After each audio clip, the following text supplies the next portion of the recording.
ఏ విధమైన తప్పిదాలు మనం ఒప్పుకోం. అందుకనే 32వ కీర్తనలో ఒక మాట ఉంది, తన అతిక్రమములకు పరిహారం నొందినవాడు, తన పాపమునకు ప్రాయశ్చిత్తము నొందినవాడు, యెహోవా చేత నిర్దోషి ఎంచబడిన వాడు, ఆత్మలో కపటము లేనివాడు ధన్యుడు. హల్లెలూయా.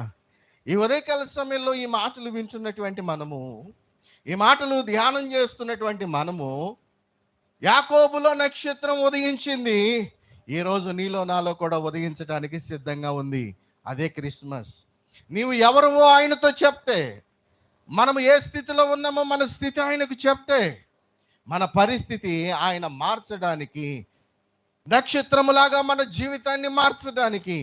చూడండి, నక్షత్రం చూసినప్పుడు మనం సంతోషం కలుగుతుందా, దుఃఖం కలుగుతుందా? నక్షత్రాన్ని ఆకాశంలో చూసినప్పుడు మనకి సంతోషం కలుగుతుంది. అదిగదిగో చూడు నక్షత్రం ఎలా మెరుస్తుందో అంటామా మనమా చూసినప్పుడు? అదిగో పైన